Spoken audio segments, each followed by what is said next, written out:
The linen napkin is too stiff. The fork scraping porcelain sends a jolt up my arm. Across the table, my sister beams, bathed in the soft restaurant light. Her smile is wide, practiced. She's wearing the expensive watch they bought her last Christmas.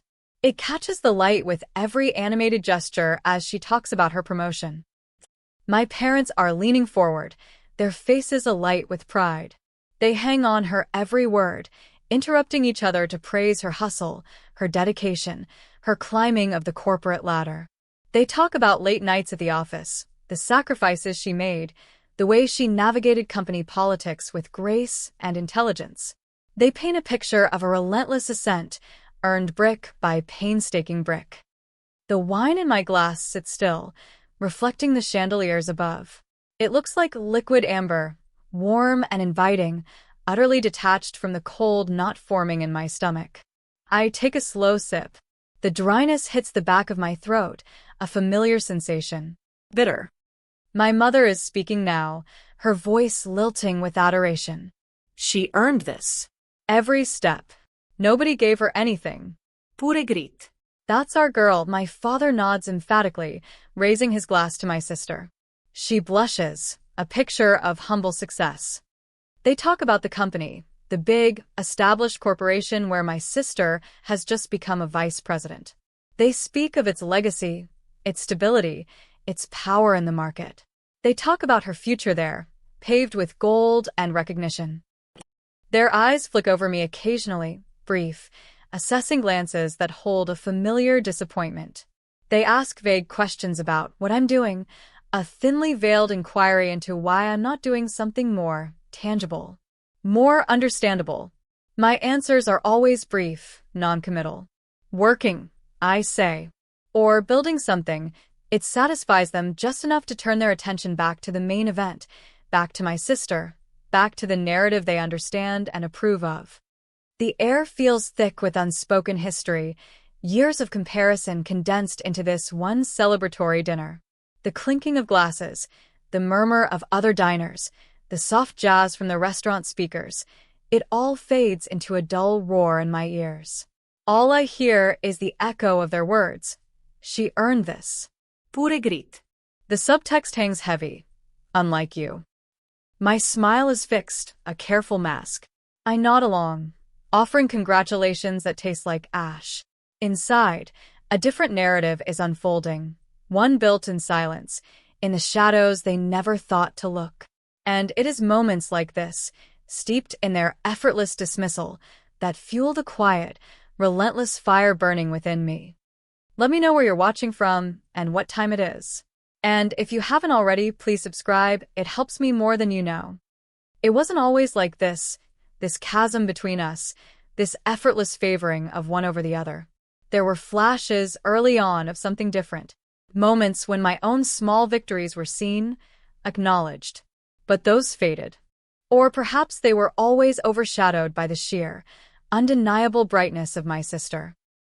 She was the elder, the one who seemed to effortlessly glide through milestones. Top of her class, captain of the debate team, lead in the school play. Everything she touched turned, if not to gold, then at least to polished bronze, presented proudly on the mantelpiece. My achievements felt smaller, quieter. The complex code I wrote that solved a frustrating problem. The intricate drawing that captured a fleeting emotion. The small business I started in high school selling custom-painted sneakers, which actually turned a profit, however meager. These were met with polite nods, maybe a brief "that's nice," before the conversation swiveled back to my sister's upcoming college applications or her latest academic award. I learned early that their praise, their true, deep-seated pride, was reserved for a specific kind of success. Tangible, recognizable. A clear path up a well-defined ladder. My path felt more like hacking through thick jungle with no clear destination signposts. They worried. They suggested safer routes. They compared my meandering journey to my sister's clear, upward trajectory. It wasn't malicious, not overtly.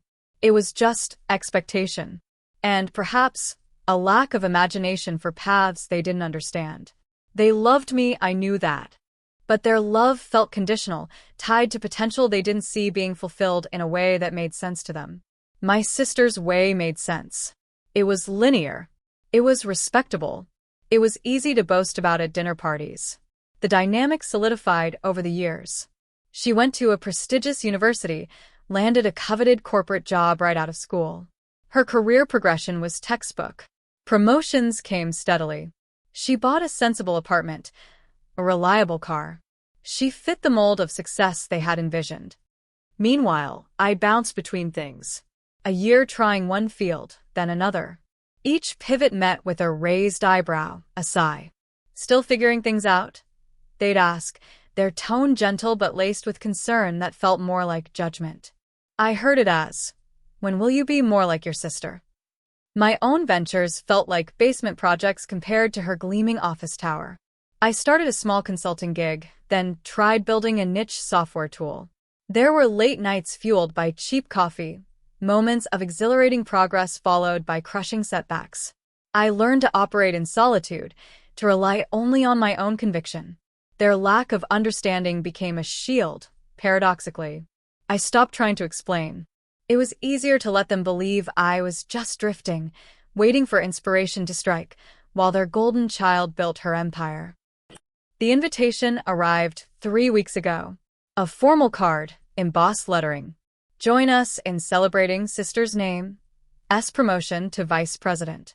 The location was the city's newest upscale restaurant, a place reviewed glowingly in the local papers. A place meant for important celebrations. Holding the card felt like holding a mirror to everything I wasn't in their eyes. A reflection of the divergence of our paths and the clear hierarchy of value they placed on each. It wasn't just a dinner. It was a coronation, a public declaration of her achievement, and by silent implication, a reaffirmation of my own perceived lack of it. A cold determination settled over me the moment I read the invitation. It wasn't just about enduring the inevitable comparisons, the well-meaning but stinging questions. It was about the narrative itself. The narrative that celebrated only one kind of success, that overlooked everything else. That invitation was the match. It didn't start the fire. The fire had been smoldering for years, fueled by small slights and large dismissals. But it turned the embers into a controlled burn. I RSVP'd yes. And in that moment, sitting at my own cluttered desk, surrounded by diagrams and spreadsheets that would look like gibberish to my family, I decided this dinner wouldn't just be about celebrating her ascent. It would, in its own way, be about the silent ground I had been gaining while they weren't watching. I had already been building something complex, something that didn't fit neatly into a job title or a corporate ladder. It was a network, a holding company, a quiet assembly of assets and leverage. I had seen opportunities where others hadn't. I had taken risks they would have found reckless. I had worked harder, in my own way, than they could ever comprehend because my work was invisible to them. The early days were a blur of effort and uncertainty. Every dollar was fought for. Every connection was hard-won. I remember the feeling of pitching my ideas, not to venture capitalists with gleaming offices, but to skeptical individuals, family friends who took a chance, or sometimes just explaining complex financial structures to people who looked at me blankly. My sister was giving presentations in boardrooms.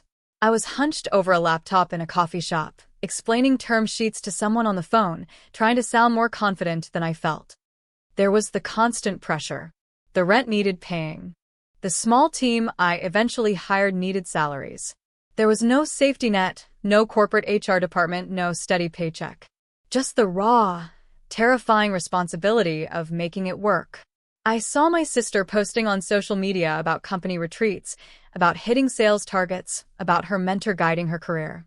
My own milestones were silent victories, closing a small funding round, landing a key strategic partner, figuring out a way to automate a process that saved thousands. These weren't things you could easily explain at a family dinner. I optimized workflow efficiency using proprietary algorithms, didn't quite have the same ring as I closed the biggest deal in my department this quarter. The comparison was a ghost in every room. I'd visit home, hear them talk about her latest bonus, the scope of her new responsibilities as she moved up the ranks. I'd try to share something about my work, maybe a difficult challenge I'd overcome, and the conversation would inevitably loop back to her. "That's interesting," my father would say, looking slightly confused. "So, is that a real company? Do you have employees?" The implication was clear. Was this just a hobby? Was I just playing at business while my sister built a real career? One Thanksgiving, my sister was talking about a major project her company was undertaking, something industry-shaping. My father beamed. "That's incredible," he said. "Imagine being part of something like that." Real impact. I had just finalized a complex deal that involved merging two smaller entities I had quietly acquired, a move that significantly increased my company's valuation and market position in a niche sector. It was a deal months in the making, requiring intricate legal work and intense negotiation. I mentioned it briefly. "I actually just finished an acquisition myself," I said, trying to keep my tone casual. My mother paused, fork halfway to her mouth. "Oh, that's nice, dear. Like, buying a store?" My sister politely asked, "Which company?" I named one of the entities. She nodded, a faint smile. Ah, "Yes, I think I've heard of them. there. Quite small, aren't they?" The conversation pivoted back to her company's real impact within seconds. That night, lying awake, the smallness they attributed to me felt suffocating. Small, aren't they? Yes, compared to a multinational corporation, the pieces I was assembling were indeed small. But they were mine, and I was building them with a vision they couldn't see. A quiet anger solidified into resolve. Small pieces, assembled strategically, could become something formidable, something undeniable. The challenges mounted. There were days I wanted to quit. Days the isolation felt unbearable. I saw my sister's seemingly effortless ascent and questioned everything. Was I deluding myself? Was my unconventional path just a series of dead ends? Funding was always tight. Deals fell through at the last minute. There was a period where I couldn't make payroll and had to take out a high-interest loan, the kind that keeps you awake at night in a cold sweat. I remember a particular low point, sitting in my sparse office late at night, the only light coming from my monitor, feeling the weight of it all. I saw a notification pop up. My sister had been featured in an industry magazine, a glowing profile about her rapid rise. It felt like a physical blow. Here I was, struggling to keep the lights on, while she was being celebrated. I called my father, not for money, but for a moment of connection, maybe a word of encouragement. I tried to explain the complexity of a negotiation I was in, the potential upside, the tightrope I was walking. He listened patiently, then sighed. "You know," he said, his voice gentle, "your sister is doing so well. It's a stable company. Benefits. A clear path. Have you thought about maybe applying there? Or somewhere like that? It would ease your mother's mind." My hand tightened on the phone. Apply there? To the company where my sister was a rising star? The suggestion felt like a dismissal of everything I had built, every struggle I had overcome. It was the ultimate statement of their preference, their belief that my own path was less valid, less real, than the conventional corporate world. I mumbled something noncommittal and ended the call quickly. The bitterness returned, sharp and potent. That conversation was another turning point, a quiet click into place. It wasn't enough anymore to just succeed on my own terms. The narrative needed to change. Their perception needed to be challenged. I had been building my empire piece by piece in the shadows. Maybe it was time to bring it into the light. It was purely analytical at first. My team had been quietly researching potential acquisition targets, companies that fit our strategic model. Undervalued, perhaps mismanaged, but with solid underlying assets or market position. One company kept surfacing. It was large, established, maybe a bit slow to adapt. It had a strong brand but needed a jolt of innovation. The financials were interesting, a potential opportunity. As we delved deeper into the target company, I saw the name of one of the VPs. My sister's name. The world tilted slightly. It wasn't part of the plan. Not consciously, anyway. My initial motivation was purely business. But seeing her name, Knowing her position within that company, knowing how much my parents revered it, how much they celebrated her success there, it added a layer I hadn't anticipated. The possibility settled over me, heavy and complex. Acquiring the company where my sister was a VP. It wasn't just a business transaction anymore. It was something else. A chance to intersect our paths in a way they could not ignore. A chance to demonstrate, in the most undeniable way possible, the scale and substance of what I had built in silence. The thought was audacious, reckless even. It would complicate everything. But the more I thought about it, the more it felt right. Not right in a vindictive way, though a flicker of that was undeniable. Right in a way that felt like reclaiming my own story. They saw her climbing that mountain. They needed to see that I had built my own mountain and that it was casting a shadow over theirs. This wasn't just about proving them wrong. It was about proving to myself that their limited view of success didn't define mine. That my struggles, my unconventional path, had led somewhere real, somewhere powerful. We continued the research, the analysis. The numbers made sense. The strategic fit was there. But the emotional weight was immense. Could I actually do this? Could I initiate a process that would fundamentally alter not just the trajectory of a major company, but the dynamic of my own family? The potential fallout was huge. It could shatter relationships, create irreparable rifts. But the alternative, continuing to be the overlooked one, the less than successful sibling in their eyes, felt like a slow, internal death. The midpoint shift wasn't a single event, but a dawning realization, a slow turning of the tide within me. It was the moment the strategic business opportunity collided with the raw emotional history, and instead of backing away, I leaned in. The possibility of acquiring that company, her company, became the focus. The quiet ambition I had nurtured for years found a new, sharper edge. The path forward was treacherous. Targeting a company of that size was a monumental undertaking. It wasn't just about having the funds. It was about strategy, negotiation, navigating complex legal and regulatory landscapes. We were the smaller player, the insurgent. Their initial reaction, if they even knew we were looking, would likely be dismissal. Who are these people? My life became consumed by the potential acquisition. Every waking hour was spent in meetings, poring over due diligence reports, refining our offer. The stakes were higher than they had ever been. Failure here wouldn't just be a business setback. It would be a public, humiliating capitulation, reinforcing every doubt my family had ever harbored about me. It felt like everything I had built, everything I was on the line. Meanwhile, life outside the acquisition bubble continued. My sister's promotion was announced publicly. There were articles in the business section, photos. My parents forwarded them to everyone. The congratulations poured in. Every email felt like a little jab. Isn't that wonderful about sister's name? People would ask. She's just doing so well. I had to maintain a facade. Attend family gatherings, smile, nod, listen to them talk about her rising status at the company we were secretly planning to acquire. It was surreal, a constant exercise in emotional control. I heard her talk about her vision for her department, her goals within the company. I knew, in a way she couldn't possibly suspect, how drastically those plans might be interrupted. The duality of my existence was almost unbearable. The polite, slightly underachieving sibling at home, the relentless, strategic force orchestrating a major corporate takeover behind the scenes. There were moments of intense self-doubt. Was this fueled by spite? Was I letting years of feeling overlooked twist my judgment? Was this just an elaborate, self-destructive way to finally get their attention? The questions gnawed at me during sleepless nights.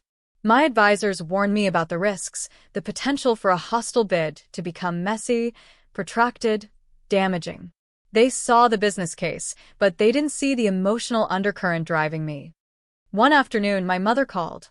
She was planning the promotion dinner. She asked for my availability, making it sound like a casual obligation. "It's just a small family thing," she said, though I knew that wasn't true. It was a statement. A celebration of the heir apparent. "Your sister is so excited. This is such a big moment for her, for the company," she paused, then added. We were thinking of inviting a few of her colleagues too. People from the company. My heart hammered against my ribs. People from the company. The company I was about to try and buy. That call cemented it. It wasn't just a dinner anymore. It was the stage. The perfect, agonizingly ironic stage for the truth, whenever it came out. It wasn't enough to just succeed. The success had to be seen. It had to disrupt their carefully constructed narrative. The formal bid was submitted the day before the dinner. It was delivered quietly through legal channels. A confidential offer. We anticipated their initial rejection, perhaps even outrage. This was just the first move in a complex chess game. But initiating it, sending that formal letter, felt like the point of no return. I sat in my office after sending the final documents. The city lights twinkled outside my window. The silence was deafening after months of frantic work. There was no immediate triumph, just a profound sense of emptiness and a cold, steady resolve. The die was cast. I had chosen the path of confrontation, not just with the corporation, but with the core dynamic of my family. The dinner was tomorrow. I would attend. And whatever happened next, I would be there. The restaurant buzzes. The air is thick with expensive perfume and the clatter of cutlery. My sister is holding court, radiant. My parents are flanking her, basking in her reflected glory. The conversation revolves, as expected, around her, her job, her future. Someone from her company is there, a man in a sharp suit, nodding along respectfully as my father praises my sister's brilliance. I sit at the edge of the conversation, observing. A strange calm has settled over me. It's the calm of a storm's eye, or the stillness before a trigger is pulled. I participate just enough to seem present, offering polite smiles, listening to anecdotes about my sister's office triumphs. Each story feels like a brushstroke on a portrait I no longer recognize, a portrait that ignores the truth I carry within me.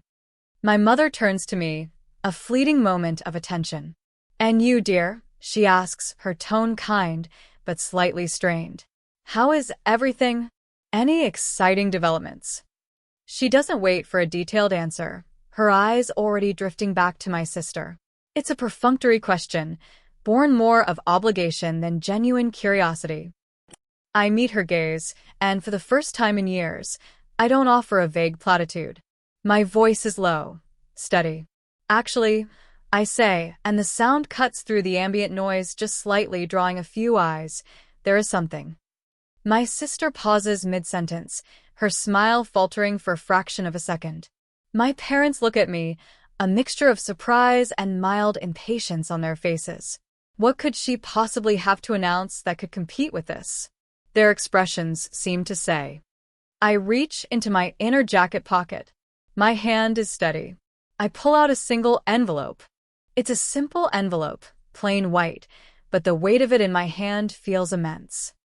"I received this morning," I say, my voice still quiet, but carrying. I look directly at my sister, then at my parents. It's a letter regarding some business I'm involved in. My sister raises an eyebrow, a hint of amusement playing on her lips. "Oh, did you finally get that permit you were waiting for?" she asks, a subtle jab referencing some past, minor hurdle in one of my earlier ventures. I ignore the jab. I slide the envelope across the table, towards my father. He picks it up, a puzzled look on his face. My mother leans in. My sister watches, a polite, expectant expression on her face.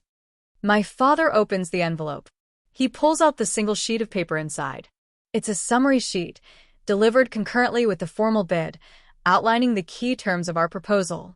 It states, unequivocally, our intention to acquire sister's company name. He starts to read. His brow furrows. His eyes skim the page, then snap back to the top, as if he misread something. He reads the name of my company, then the name of the target company. His hand begins to tremble. My mother is now looking at the paper, her eyes wide. She gasps, a small, sharp sound that pierces the celebratory atmosphere. My sister is still smiling, but the smile looks fixed now, unnatural. She sees the look on our parents' faces. "What is it?" she asks, her voice light, but with an edge of apprehension. My father looks up from the paper. His face is pale. He looks from the paper to me, his eyes bewildered, searching. What? What is this? He whispers, the boasting gone from his voice, replaced by shock. I meet his gaze. Then I look at my sister. Her eyes are locked on the paper in my father's hand. She sees her company's name. She sees my company's name next to the word, acquisition offer. Her face drains of color. The triumphant smile vanishes, replaced by disbelief, then dawning horror. No, she breathes. No, that's not. She looks at me, her eyes wide and frantic. What have you done? The man from her company, still sitting nearby, looks over, sensing the sudden shift in tension. It's exactly what it looks like, I say, my voice calm, devoid of the years of hurt, the endless striving for their approval. My company has made an offer to acquire yours. Silence descends on our table, a heavy, suffocating blanket. Other diners continue their conversations, unaware of the seismic shift occurring within our small circle. My father stares at the paper, unable to speak. My mother covers her mouth with her hand, her eyes darting between my sister and me. My sister stares at me, her golden child facade crumbling before my eyes. The shock gives way to something else. Anger, betrayal, confusion. You're acquiring my company? She stutters. But you. What is your company? I allow myself a small, internal breath. This was it. The moment the invisible became visible. The moment the quiet work spoke louder than any shouted boast. It's the business I've been building, I say simply. The one that wasn't a real company. The one that was too small. It's grown. The silence stretches, vibrating with unspoken accusations and shattered perceptions. They had been so focused on the ladder my sister was climbing, they never noticed I was building the entire building. The shockwave left behind by the dinner was profound. The ride home in the car was silent, thick with unexpressed emotions. My parents were stunned, their usual proud chatter replaced by a bewildered quiet. My sister had barely looked at me after that initial confrontation, her face a mask of shock and fury. The next few days were a blur of legal consultations and strategic planning. My team was ready. The acquisition process moved forward. There was resistance from the target company, of course. Denial. Counter-strategies. My sister was undoubtedly involved in their defense, working to prevent the takeover orchestrated by her own sibling. The irony wasn't lost on me. She was fighting to save the company that had been the benchmark against which I had been measured and found wanting for years, and she was fighting against me. My parents didn't call for a while. When they finally did, their voices were hesitant. There was no more boasting about my sister's position, no more easy dismissal of my work. There was a strange mix of awe and confusion. They asked questions, real questions this time, about my company, how I had built it, what this acquisition meant. Their perception of me had fundamentally shifted, not because I had changed, but because my success finally fit into a framework they understood. Size, scale, acquiring something real. It wasn't the triumphant moment I might have imagined in my darkest hours of resentment. The vindication was there, sharp and undeniable, but it was laced with a deep sadness. This moment of recognition, this proof of my worth, had come at the cost of shattering the illusion my family lived in and potentially damaging the relationship with my sister beyond repair. She called me eventually. Her voice was cold, accusatory. How could you do this? She demanded. To me? To the family? This isn't about you or the family, I said, though I knew that wasn't entirely true. This is business. And it's about finally being seen for who I am, not who you all wanted me to be. The conversation was brief, fraught, and ended without resolution. The acquisition proceeded. It was complex, challenging, but ultimately successful. My company took over hers. The structure changed. Her role changed. It was brutal, the cold logic of business intersecting with the messy reality of family. The aftermath isn't a neat, happy ending. My relationship with my sister is strained, perhaps permanently altered. There's a distance between us, a wound that may never fully heal. My parents look at me differently now. There's respect in their eyes, even a hesitant pride, but there's also a lingering confusion, a sense that the quiet, underestimated child they thought they knew was someone else entirely. They celebrate my success now, but it feels different, heavier. I achieved what I set out to do, though the objective shifted over time. I proved that my path was valid, that my silent work had built something powerful. The narrative of my life, the one they overlooked for so long, is undeniable now. It wasn't just about getting even. It was about equilibrium. It was about forcing the world and my family to see the full picture. Standing in the lobby of the acquired company's headquarters, the company that was once hers, where she rose through the ranks, I don't feel a rush of triumph. I feel the weight of it all. The years of quiet struggle, the relentless drive, the emotional cost. I built my empire in the shadows. Bringing it into the light changed everything. And I'm still figuring out what that means. If this story hit close to home, I'd love to hear your version. Drop a comment with where you're listening from and what time it is. Thanks for being here. Subscribing helps bring more of these to life.